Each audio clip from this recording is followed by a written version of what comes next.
তানভীর একটা নতুন চাকরি পেয়ে খুব খুশি ছিল। ঢাকার বড় বড় বিল্ডিংগুলোর দিকে তাকিয়ে সে স্বপ্ন দেখত একদিন সেও অনেক বড় হবে। কিন্তু হঠাৎ করে করোনা নামের এক ঝড় এসে তার সব স্বপ্ন এলোমেলো করে দিল। তার চাকরিটা চলে গেল। চারদিকে লকডাউন, অনেকেই ঢাকা ছেড়ে গ্রামে ফিরে যাচ্ছিল। তানভীরের মাও ফোন করে বলছিলেন, বাবা তুইও চলে আয়, এখানে অন্তত না খেয়ে থাকতে হবে না। কিন্তু তানভীর ঠিক করল সে হার মানবে না, সে ঢাকাতেই থাকবে। পকেটে টাকা প্রায় শেষ, কি করবে ভেবে পাচ্ছিল না তানভীর।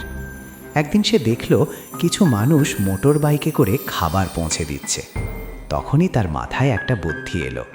সে তার নিজের মোটর বাইকটা নিয়ে বেরিয়ে পড়ল ডেলিভারি ম্যানের কাজে। রোদে পুড়ে বৃষ্টিতে ভিজে তানভীর কাজ করতে লাগলো। সারা দিন শহরের এক প্রান্ত থেকে অন্য প্রান্তে ছুটে বেড়াতো সে। অনেক কষ্ট হতো, কিন্তু সে হাল ছাড়েনি। প্রতিটি ডেলিভারির পর যখন সে দেখত মানুষ তার কাজে খুশি হচ্ছে, তখন তার সব কষ্ট দূর হয়ে যেত। খাবার ডেলিভারি করতে গিয়ে তানভীর দেখল অনেকেই ঘরে তৈরি স্বাস্থ্যকর খাবার পছন্দ করে। তার নিজেরও রান্নার শখ ছিল। সে ভাবল, আমিও তো এমন খাবার বানিয়ে বিক্রি করতে পারি। যেই ভাবা সেই কাজ। তানভীর তার ছোট রান্নাঘরেই কয়েক পদের খাবার বানিয়ে ফেলল।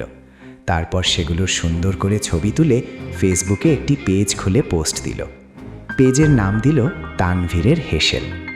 প্রথম দিনেই কয়েকটি অর্ডার এলো। তানভীর নিজেই রান্না করে নিজেই আবার ডেলিভারি দিতে গেল। যারা তার খাবার খেলো তারা সবাই খুব প্রশংসা করল। মানুষের মুখে প্রশংসা শুনে তার বুকটা খুশিতে ভরে উঠল। ধীরে ধীরে তানভীরের হেসেলের নাম ছড়িয়ে পড়তে লাগল। তার খাবারের চাহিদা এত বেড়ে গেল যে একা সামলানো কঠিন হয়ে পড়ল। সে আরও 2 জন কর্মী নিয়োগ দিল। তার ছোট রান্নাঘরটা এখন একটা ব্যস্ত কর্মক্ষেত্র। যে তানভীর একদিন চাকরি হারিয়ে দিশাহারা হয়ে পড়েছিল, আজ সে একজন সফল উদ্যোক্তা। তার অনলাইন ফুড ব্র্যান্ড এখন ঢাকার অনেকের কাছেই প্রিয়।